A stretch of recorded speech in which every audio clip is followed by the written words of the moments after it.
నమస్తే. Welcome to our channel. Senior journalist Damu Balaji garu ఉన్నారు. వారితో మాట్లాడదాం. సార్ నమస్తే సార్. నమస్తే. సార్ జన సైనికులను ఉద్దేశించి పవన్ కళ్యాణ్ ఒక లేఖ రాయడం జరిగింది సార్. అది ఇప్పుడు చాలా సంచలనంగా, చాలా వైరల్‌గా కూడా మారింది సార్. అసలు ఆయన ఆ లేఖ రాయడంలో ఉద్దేశం ఏంటి? ఆ లేఖలో జన సైనికులకి ఏం మెసేజ్ ఇచ్చారు సార్ ఆయన? పవన్ కళ్యాణ్ లేఖ ఇప్పుడు సంచలనమైంది. ఆయన 8 నెలల్లో ఇది ఫస్ట్ టైం అనమాట. ఈ ప్రభుత్వం ఏర్పడిన తర్వాత డైరెక్ట్‌గా జన సైనికులకి ఒక లేఖ రాయడం. ఆయన ప్రధానంగా జన సైనికులు, వీర మహిళలు, జనసేన నాయకులు ఈ 3 కేటగిరీలను ఉద్దేశించి ఒక లేఖ రాశాడు. ఆ లేఖలో ప్రధానంగా ఆయన గత ప్రభుత్వ తప్పుల్ని గురించి మాట్లాడాడు. గత ప్రభుత్వంలో ఎంత విధ్వంసం జరిగింది, ఎంత జుగుప్సాకరమైన పరిపాలన చేశారు, అవన్నీ కూడా ఆయన చెప్పాడు. దాని తర్వాత ఒక బాధ్యత మనకిచ్చారు, 5 ఏళ్ళు పరిపాలించమని. మనం 25 ఏళ్ల ఫ్యూచర్ని మనం చేస్తున్నాము.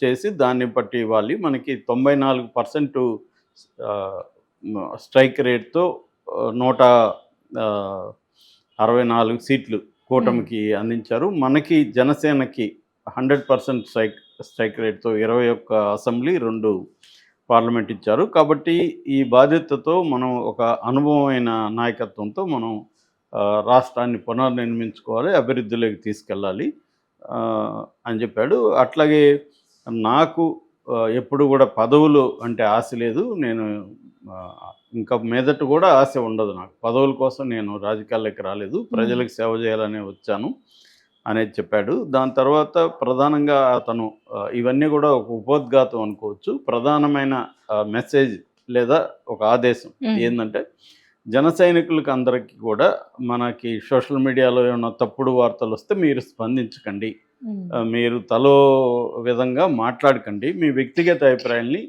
బయట పెట్టకండి అనే అంతర్గత విషయాల్ని, కూటమిలోని అంతర్గత విషయాల గురించి మీరు చర్చించకండి అనేది ప్రధానంగా ఆయన చెప్పదలుచుకున్నాడు. అట్లాగే లాస్ట్లో మార్చి 14 మన జనసేన ఆవిర్భావ దినోత్సవం వస్తుంది. దానికి సంబంధించి మనం ఆ రోజున మరింత కూలంకషంగా చర్చిద్దాం అనేది ఆయన పిలిపించాడు.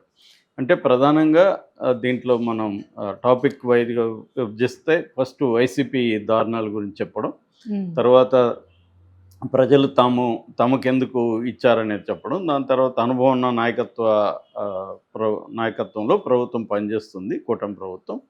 సో మనం ఎలా పునర్నిర్మించాలి రాష్ట్రాన్ని, అభివృద్ధి సంక్షేమం ఎలా తీసుకెళ్లాలనేది చెప్పడం, దాని తర్వాత తనకు వ్యక్తిగతంగా పదవులు లేవు, పదవుల కాంక్ష లేదని చెప్పడం, తర్వాత విషయాల మీద మీరు చర్చించకండి అనేది. ప్రధానంగా మనకి ఇవన్నీ ఏంటంటే, ఎప్పుడైనా కూడా మనకి కోర్ ఏంటి అనేది చూసినప్పుడు ఈ లెటర్లో నోరు మూసుకొని ఉండండి అనేది కోర్. ఒక సెంటెన్స్, జన సైనికులారా నోరు మూసుకోండి అని చెప్పినట్టుగా ఇది అర్థం ఉంది. ఇదే విషయాన్ని టీడీపీ కూడా చెప్పింది. టీడీపీ వాళ్ళు ఇంకొక రకంగా చెప్పారు. టీడీపీ వాళ్ళు ఏం చెప్పారంటే, టీడీపీ పార్టీ ఏంటంటే వెరీ స్ట్రక్చర్డ్ పొలిటికల్ పార్టీ. అది స్ట్రక్చర్డ్ పొలిటికల్ పార్టీ కాబట్టి వాళ్ళు చెప్పే విధానాలు కూడా వేరే ఉంటాయి. ఇది పొలిటికల్ పార్టీ అనేది చెప్పలేం. పవన్ కళ్యాణ్ సింగ్ ఆయన ఒక డిక్టేటర్ లాగా ఉంటాడు. గతంలో కూడా నాగబాబు కూడా అనేకసార్లు పవన్ కళ్యాణ్ ఏం చెప్తే అది మూసుకొని అన్నట్టుగా మాట్లాడాడు. అక్కడ ఏంటంటే పవన్ కళ్యాణ్ చెప్తాడు, మిగతా వాళ్ళు ఆచరించాలి అన్న ఇదే కనిపిస్తుంది. సో అసలు ఎందుకు ఈ లెటరు రాశాడు పవన్ కళ్యాణ్? ఇప్పుడు రాయాల్సిన అవసరం ఏముంది? ఆల్రెడీ వాళ్ళ రాజకీయ సలహాదారు మాట్లాడొద్దని చెప్పేశాడు ఆల్రెడీ ఇంతకు ముందే. అసలు దీని నేపథ్యం ఏంటి? పవన్ కళ్యాణ్ గత కొంతకాలంగా ఈ ప్రభుత్వంలో ఎక్కడ తప్పులు జరిగినా లేకపోతే తప్పులు జరగకపోయినా అవకాశం వచ్చిన చోటంతా తనను తాను హైలైట్ చేసుకుంటూ ఈ ప్రభుత్వాన్ని విమర్శిస్తూ, అధికారులను విమర్శిస్తూ ఉన్నాడు. అది అందరికీ తెలిసిందే. దీంట్లో ఏమీ కుట్రలేదు. ఎవరో ఆయన చేయని దాన్ని చేసినట్టుగా ప్రచారం కూడా లేదు. ఆయన చేసుకుంటూ వస్తున్నాడు.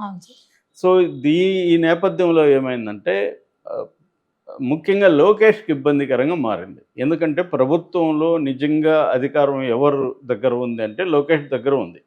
ఓన్లీ చంద్రబాబు ఏంటంటే అభివృద్ధికి సంబంధించో లేకపోతే పాలసీ డిసిషన్లకు సంబంధించో చూస్తున్నాడు తప్ప, రియల్గా వివిధ రాష్ట్ర స్థాయి అధికారుల్ని, వాళ్ళు ఐపీఎస్ కావచ్చు, ఐఏఎస్లు కావచ్చు, అధికారులు నియమించేది కానీ రాజకీయ పోస్టులు అంటే నామినేటెడ్ పోస్టులు ఫైనల్గా అథారిటీ కానీ లోకేష్ చేతిలో ఉంది. అట్లాగే day to day affairs of all ministries except Pawan Kalyan. Pawan Kalyan మంత్రిత్వ శాఖలకు తప్ప మిగతా అన్ని శాఖలకు సంబంధించి ఆయన నిర్ణయాలు తీసుకుంటున్నారు. అట్లాగే వనరులు ఎవరెవరు ఎక్కడెక్కడ ఎలా పంచుకోవాలి, ఎమ్మెల్యేలు వ్యవహారం దానంతా కూడా ఆయన కనుసన్నల్లోనే జరుగుతుంది అనేది మిగతా పార్టీ సిపిఐ సిపిఎం లాంటి వాళ్ళు కూడా చెప్తున్నారు. వాస్తవం కూడా అదే. నేను కూడా పర్సనల్గా చాలా కేసులను చూశాను. సో ఇప్పుడు ఏమవుతుందంటే ఈయన అటాక్ చేసేంత ఇండైరెక్ట్గా లోకేష్కే తగులుతుంది. ఇక్కడ ఒక కోల్డ్ వార్ నడుస్తుంది. ఏంటది? పవన్ కళ్యాణ్ పవర్ ఎక్కువ ఉందా, లోకేష్కి ఎక్కువ ఉందా? నిజంగా చెప్పాలంటే పవన్ కళ్యాణ్ ఒక minor party, Telugu Desam major party. Pawan Kalyan support లేకపోయినా తెలుగుదేశానికి డోకా ఏముండదు. వాళ్ళకి 134 సీట్లు అబ్సల్యూట్గా ఉన్నాయి. కానీ చంద్రబాబు ఒక భయంలో ఉన్నాడు. ఆ భయం ఏంటంటే మళ్ళీ మనం ఒంటరిగా జగన్ను ఫేస్ చేయలేం 2029లో. పవన్ కళ్యాణ్ వదులుకుంటే 2 రకాల ప్రమాదాలు ఉంటాయి. ఒకటి, ఓట్ షేర్ అనేది చీలిపోయి ప్రతిపక్షాల మధ్య జగన్ లాభపడతాడు. 2, పవన్ కళ్యాణ్ కూడా మనకి యాంటీగా మారిపోతే ఇప్పటి నుంచి అతనికి కరిస్మా ఉంది కాబట్టి ప్రజల్లోకి వెళ్ళి తెలుగుదేశానికి యాంటీగా మాట్లాడడం మొదలు పెడితే అది పెద్ద డ్యామేజ్ అవుతుంది. అది అల్టిమేట్గా జగన్కు ఉపయోగపడుతుంది. సో ఈ 2 కారణాల్లో ఒకటి. మూడో కారణం, సెంట్రల్లో బీజేపీ పవన్ కళ్యాణ్కి అండగా ఉంది. రేపొద్దున పవన్ కళ్యాణ్ బయటకు వెళ్తే బీజేపీ కూడా బయటకు వెళ్ళే అవకాశం ఉంది.